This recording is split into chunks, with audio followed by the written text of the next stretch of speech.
this be love I'm feeling right now? I don't recall ever feeling this way. What does one say?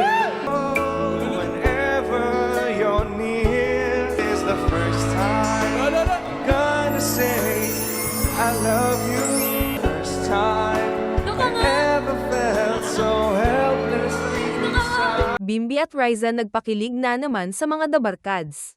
Tila kinakiligan na naman ang naging pagkanta ni Bimbi Aquino sa Bulacan University nang kasama niya si Riza May Dizon.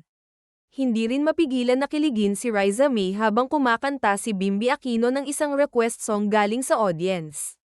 Hindi may kakaila na magaling din talaga si Bimbi sa pagkanta at talagang talented din ito. Napansin din ng mga netizens na talagang nagiging komportable na si Bimbi kasama ang mga Dabarkads dahil nakikita kay Bimbi na masaya ito sa kanyang ginagawa sa show. Malaki ang naging impact ni Bimbi simula nang ginawa siyang host ng Eat Bulaga, at lalo nang itambal siya kay Riza May dahil na rin sa kanilang naging close na simula pa ng mga bata pa sila.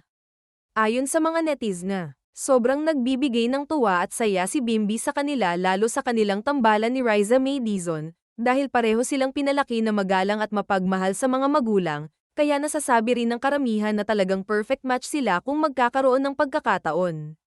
Pero sa ngayon ay nag-enjoy muna sila Bimbi at Riza sa kanilang closeness at sweetness dahil matagal silang hindi rin nagkasama simula noong mga bata pa sila.